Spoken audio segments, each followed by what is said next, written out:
ओम शांति। परमात्मा के महावाक्य हैं, लव और लॉ में बैलेंस रखना है। तो इसका मतलब क्या है, कैसे ये बैलेंस हमें रखना है? तो आइए इसका चिंतन करते हैं।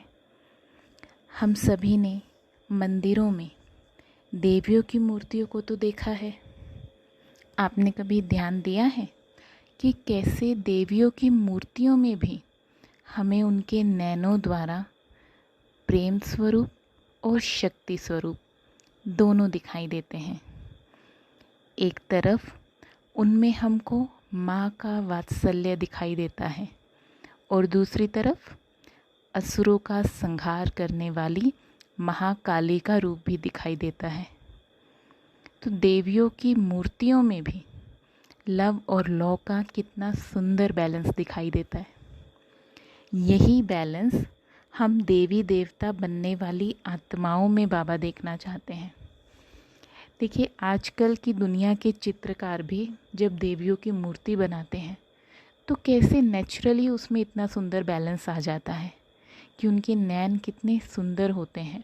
किसी को भी देवियों को देख के कोई गलत भावना मन में नहीं आती है।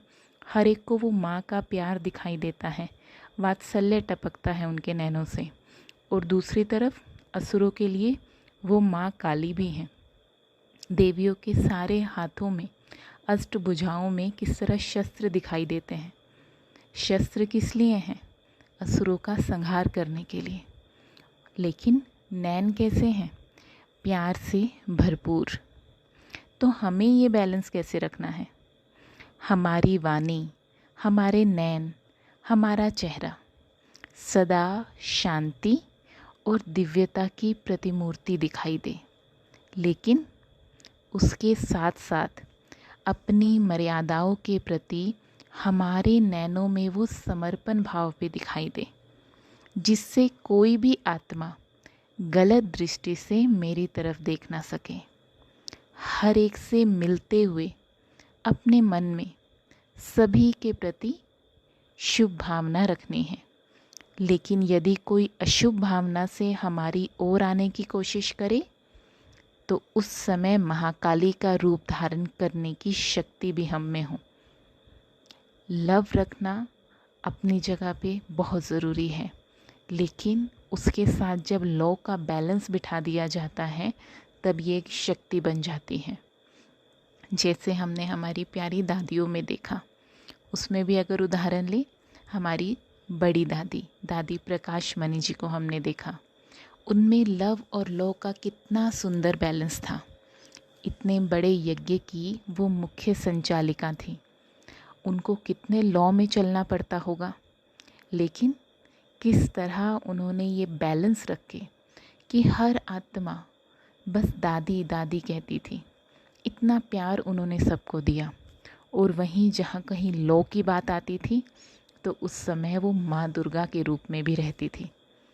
कोई भी अगर गलती करता था उसे लॉ का ज्ञान देती थी, लेकिन अगले ही पल सब कुछ भूलकर उसको प्यार से टोली भी खिलाती थी। तो ये है लव और लॉ का बैलेंस, कि अगर किसी ने कोई गलती की है उसको लॉ समझाना हमारी जिम्मेवारी है, लेकिन उसकी गलती को चित्त पर रख लेना और जब भी उसको देखना उसी गलती को याद करना, ये वो बैलेंस नहीं है। इससे तो उस आत्मा के प्रति हमारे मन में घृणा भाव आ जाएगा और वो आत्मा भी हमसे डरने लगेगी।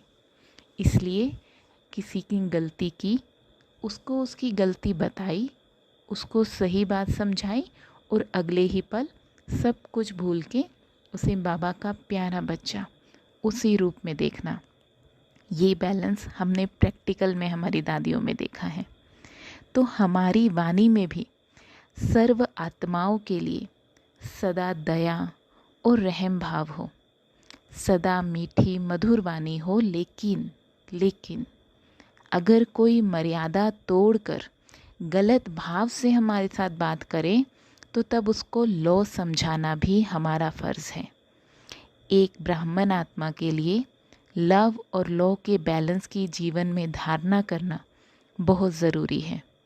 हमें मीठा बनना है, लेकिन ऐसा मीठा भी नहीं बनना कि आत्माएं गलत भाव से हमारी ओर आकर्षित हो जाएं। दादी जानकी जी एक बहुत सुंदर महावाक्य कहती थी, ना कोई मुझ पर आकर्षित हो, ना मैं किसी और पर आकर्षित हूँ।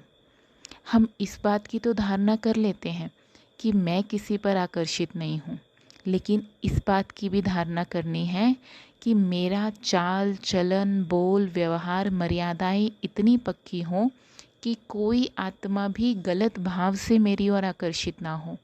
हर आत्मा उस एक परमात्मा की तरफ ही आकर्षित हो।